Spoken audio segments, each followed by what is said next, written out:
देखिए दोस्तों, आपके सामने रूट, ठीक, ये रूट बना रखा है और रूट में ये सारे क्वेश्चन आज हम कराने वाले हैं। ठीक है, कैसे करते हैं ये बहुत बड़े बच्चों की कंफ्यूजन है, क्योंकि अगर रूट में कोई सवाल आता है तो बच्चे से ना तो डिवाइड होता है, ना ही मल्टीप्लाई होती है, ना ही ऐड होता है और ना ही सब्ट्रैक्ट होता है, ना ही डिवाइड होता है। तो बच्चे क्या करेगा, मुझे ये समझ में नहीं आती है कि बच्चा क्या करेगा। ठीक है, सबसे बड़ी समस्या है। चलिए इस सवाल को हल करते हैं, देखिए इसका आंसर क्या आने वाला है।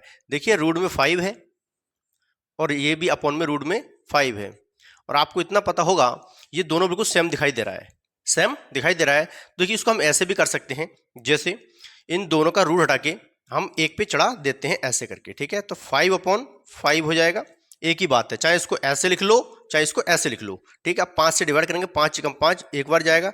आपको पता है कि रूट में कितना आ गया भैया, रूट में 1 आ गया, और रूट बोल रहा है कि इसका 1 का मान कितना होता है, तो इसका मान जो होता है 1 होता है। ये आपका आंसर बन जाएगा। ठीक है, अच्छा सवाल आपके सामने है, ये क्या बोल रहा है, ध्यान से देखिएगा। जैसे ये 10 है, मल्टीप्लाई का साइन है, और रूट कितना भैया 8 है ना, और अपॉन में रूट 2 है। ठीक, अब आप समझ गए होंगे कि जैसे ये 10 और यहाँ रूट 8 है, अब हम क्या करेंगे, इससे इसको डिवाइड कर लीजिए या इससे इसको डिवाइड करिए। ठीक है, आंसर एक ही आने वाला है।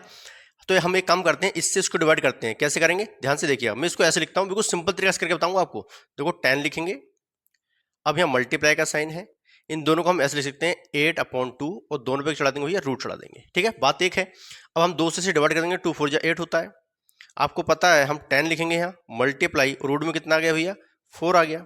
अब आपको पता है 10 लिखेंगे, मल्टीप्लाई रूट 4 की वैल्यू कितनी होती है, आपको पता है कि 2 होती है। कितनी होती है 2। ठीक, अब आप क्या करेंगे, 10 दूनी कितना होता है 20 होता है, तो आपका आंसर निकल कितना आ गया है 20 आ गया। तो ये आपका क्या बन जाएगा दोस्तों, आंसर। ठीक, इस स्टेप से करना होता है, बाकी तो मैं ही काट पीट के ही कर सकता था, लेकिन आपको समझाने के थ्रू, छोटे छोटे बच्चों से नहीं आते हैं, जो 9th 10th में ही पढ़ रहे हैं उनसे नहीं आते, तो इसलिए हमने करके आपको दिखाया है, इसलिए ऐसे करते हैं। चलिए दोस्तों, मिलते हैं नेक्स्ट वीडियो में। जय हिंद, जय भारत।